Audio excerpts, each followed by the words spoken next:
स्वागत आहे तुमच्या आवड गणिताची या चॅनल मध्ये। कालच्या व्हिडिओ मध्ये आपण घातांक आणि घनमूळ यांची 15 गणितं सोडवली होती। आज आपण त्याच्या पुढची जी गणितं परीक्षेसाठी महत्त्वाची आहेत ती आज आपण आजच्या भागात सोडवणार आहे। त्यामुळे व्हिडिओवरती पहिल्यांदाच आला असाल तर चॅनलला नक्की सबस्क्राइब करा आणि बेल आयकॉन सुद्धा दाबा, जेणेकरून आपल्या अशाच नवनवीन आलेल्या व्हिडिओची नोटिफिकेशन तुमच्यापर्यंत लवकरात लवकर पोहोचेल। तर मग चला सुरुवात करूया आजच्या लेक्चरला। तर बघूया 16वा प्रश्न आपल्याला काय दिलेला आहे। काय सांगितलेलं आहे बघा, तर घनमुळात वजा 1331 दिलेलं आहे। म्हणजे 1331 हे कशाचं घनमूळ आहे, तर 11 चे घनमूळ आहे। पण इथली संख्या वजा दिलेली आहे, त्यामुळे याचं जे उत्तर असणार आहे ते काय असणार आहे, पर्याय क्रमांक 4 असणार आहे। म्हणजेच वजा 11 हे उत्तर असणार आहे। ठीक आहे। आता पुढचा प्रश्न आपल्याला काय सांगितलेला आहे बघा, 17वा। तर 5/7 चा वजा तिसरा घात दिलेला आहे आणि पुढच्या पर्यायामध्ये आपल्याला बरोबर इथं धन घातांक दिलेला आहे। अशा वेळेला काय होतं, तर छेद अंशामध्ये जातो आणि अंश छेदामध्ये जातो। म्हणजे 7/5 या चौकटीतलं उत्तर आहे। म्हणजेच पर्याय क्रमांक 2 या ठिकाणी बरोबर पर्याय आहे। ठीक आहे। आता जाऊया आपण पुढच्या प्रश्नाकडे, पण त्याआधी अजूनही व्हिडिओला लाईक केलं नसेल तर व्हिडिओला लाईक करा आणि तुमच्या मित्रांनाही आपले व्हिडिओ नक्की शेअर करा, जेणेकरून त्यांनाही आपल्या या व्हिडिओचा फायदा होईल। तर बघा इथं 8 चा दुसरा घात आणि त्याचा तिसरा घात दिलेला आहे। तर अशा वेळेला आपण काय करतो, दोन्ही घातांकांचा गुणाकार करतो। म्हणजेच काय असणार आहे, 8 चा 3 दोन्ही 6 घात झाला। ठीक आहे। पण उत्तरामध्ये बघा इथं 2 चा घात दिलेला आहे। तर बघा या ठिकाणी 2 चा तिसरा घात हा काय असतो, 8 आहे आणि इथं घातांक किती आहे, 6 आहे। म्हणजेच 2 चा कितवा घात झाला, सायंत्रिक 18 झालेला आहे। म्हणजे चौकटीत काय येणार आहे बघा या ठिकाणी, तर 18 हे उत्तर येणार आहे। ठीक आहे। जाऊया आता पुढच्या प्रश्नाकडे। आता इथं बघा काय सांगितलेलं आहे, तर 10 चा 5वा गुणिले 2/5 दिलेलं आहे। आता या ठिकाणी विचार केला तर इथं छेदात किती असणार आहे, 1 असणार आहे। या 5 ला हे 5 झाले, निघून गेले। म्हणजे 10 चा कितवा घात राहिलेला आहे, या ठिकाणी दुसरा घात राहिलेला आहे। म्हणजेच आपल्याला या चौकटीमध्ये उत्तर काय असणार आहे, तर दुसरा घात, म्हणजेच उत्तर 2 हे असणार आहे। ठीक आहे। घातांक आणि घनमूळ हे खरंच खूप सोपे प्रकरण आहे। याच्या व्यतिरिक्त तुम्हाला कोणते प्रकरण अवघड जाते तेही मला कमेंट करून नक्की सांगा, आपण त्या प्रकरणावरतीही व्हिडिओ नक्की बनवूया। ठीक आहे। आता इथे बघा 10 चा 1/5 घात दिलेला आहे। 10 चा 1/5 बरोबर x दिलेला आहे आणि इथं x बरोबर 5वा घात बरोबर किती असं आपल्याला विचारलेलं आहे। ठीक आहे। आता यामध्ये आपल्याला सोपी पद्धत आहे। इथं जर आपल्याला 5वा घात आणायचा असेल तर आपल्याला काय करायला लागेल, दोन्ही बाजूला जसं आपण वर्ग करतो त्याच पद्धतीने इथं काय केले आपण, 10 चा 1/5 आणि त्याचा 5वा घात केला आणि x चा सुद्धा 5वा घात केला तर काय होतं, इथं या दोघांच्यात गुणाकाराचं चिन्ह असतं, त्यामुळे 5 ला 5 निघून जाईल आणि x चा 5वा घात बरोबर उत्तर हे किती असणार आहे, आपलं 10 हे उत्तर असणार आहे। म्हणजेच पर्याय क्रमांक 3 या ठिकाणी काय आहे, बरोबर पर्याय आहे। आता पुढचा प्रश्न बघा, इथं काय सांगितलेलं आहे, 343 चा काय सांगितलेलं आहे, 703 घात दिलेला आहे। ठीक आहे। आणि बरोबर आपल्याला किंमत काढायची आहे। आता 343 हा कशाचा घात आहे, तर 7 चा तिसरा घात हा काय असतो, 343 असतो। बरोबर आहे। ह्या बेसिक गोष्टी आहेत। म्हणजे 343 हा काय आहे, 7 चा घन आहे।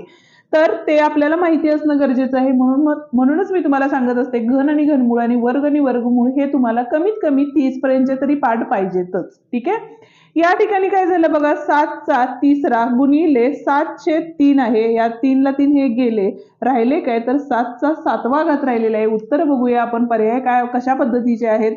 तर या ठिकाणी बघा 7 चा 7वा घात या ठिकाणी पर्याय आहे। म्हणजेच पर्याय क्रमांक 3 या ठिकाणी काय आहे, बरोबर पर्याय आहे।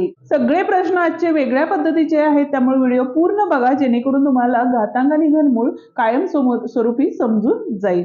आता इथं बघा काय सांगितलेलं आहे, x चा 1/4 बरोबर 4 दिलेलं आहे आणि x बरोबर किती असं विचारलेलं आहे। जसं मगाशी आपण केलं त्याच पद्धतीनं दोन्ही बाजूंचे काय करणार आहे, आपण चौथे घात करणार आहे। म्हणजे इथं 4 चा पण सुद्धा कितवा असणार आहे, चौथा घात येणार आहे। तर इथं काय झाले बघा, ह्या 4 ला हे 4 गेले, म्हणजेच x बरोबर 4 चा चौथा घात आहे। आता उत्तरामध्ये आपल्याला उत्तर दिलेलं आहे। म्हणजेच या ठिकाणी बघा 4 चौक 16 आणि 4 चौक किती झाले, 16 झाले। म्हणजे 4 चा 4 वेळा गुणाकार केला तर आता इथं 16 चा वर्ग 256 येतो। म्हणजेच पर्याय क्रमांक 4 या ठिकाणी बरोबर आहे। इथं काय केलेलं आहे आपण, 4 गुणिले 4 4 गुणिले 4 म्हणजे 4चा 4 वेळा गुणाकार करून आपल्याला उत्तर मिळालेलं आहे 256. म्हणजेच पर्याय क्रमांक 4 या ठिकाणी काय आहे, बरोबर पर्याय आहे. आता पुढचा, आणि 125 चे घनमूळ किती असं विचारलेलं आहे. 1/3 म्हणजे सुद्धा आपल्याला काय काढायचं असतं, घनमूळ काढायचं असतं, बरोबर आहे. 125 चा 1/3 म्हणजेच काय झाले, घनमुळात 125 आले, बरोबर आहे. कशाचा घन आहे 125, तर 5 चा घन आहे, म्हणजे उत्तर काय असणार आहे आपलं, 5 हे उत्तर असणार आहे. पुढचा प्रश्न बघा काय सांगितलेलं आहे, तर 4 चा 1/2 गुणिले 1/9, बरोबर आहे. म्हणजेच काय झाले, 4 चा आता गुणाकार करताना अंशांशाचा गुणाकार म्हणजे 1 आला, आणि 9 दोन्ही किती आले आपले, 18 आले, म्हणजे 4 चा 1/18. म्हणजेच आता इथं 4 चा 1/18 आहे का, नाहीये. ठीक आहे, मग आपण काय करू शकतो बघा, 4 म्हणजे कशाचा वर्ग आहे, 2 चा वर्ग आहे, बरोबर आहे, गुणिले 1/18. आता इथं भाग जातो, बेके बे, 2 18, म्हणजेच काय झाला, 2 चा 1/9 घात आलेला आहे. म्हणजेच या ठिकाणी पर्याय क्रमांक 3 दिलेला आहे. बघा किती फिरवून प्रश्न विचारलेले आहेत, बरोबर आहे. पुढचा काय प्रश्न दिलेला आहे बघा, 64 चा 1/6 मूळ दिलेला आहे. ठीक आहे, ज्या वेळेला मूळ देतात त्यावेळेला आपल्याला काय करायला लागेल बघा, अवयव पद्धतीनं काढावे लागतील. आता या ठिकाणी अवयव पद्धतीनं गेलं तर इथं बघा 2च्या पाड्यात या संख्या येतात, त्यामुळे आपण डायरेक्ट जर केलं तर 2 दोन्ही 4, 4 दोन्ही 8, 8 दोन्ही 16, 16 दोन्ही 32 आणि 32 दोन्ही किती होतात, तर 64 होतात, बरोबर आहे.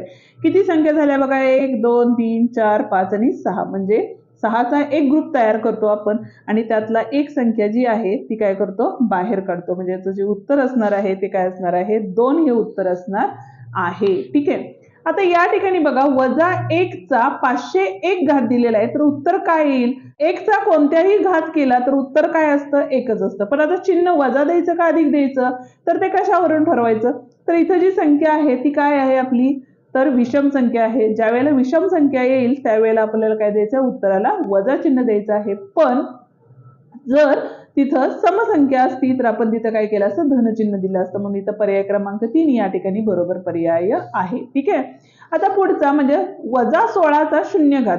आता कोणत्याही संख्येचा शून्य घात हा काय असतो, एकच असतो, म्हणजे त्याचं उत्तर हे काय असतं, एकच असतं. मग तिथं 16,000 येऊ दे नाही तर 1650 येऊ दे, कोणतीही संख्या असू दे, बरोबर आहे. म्हणजे याचं उत्तर काय असणार आहे, 1 हे उत्तर असणार आहे. ठीक आहे, आता त्याच पद्धतीने हा जो 30 प्रश्न आहे तो तुम्ही सोडवायचा आहे. y चा 1/3 गुणिले 1/2 म्हणजेच y चा कोणता घात येईल ते तुम्ही मला कमेंट करून नक्की सांगा.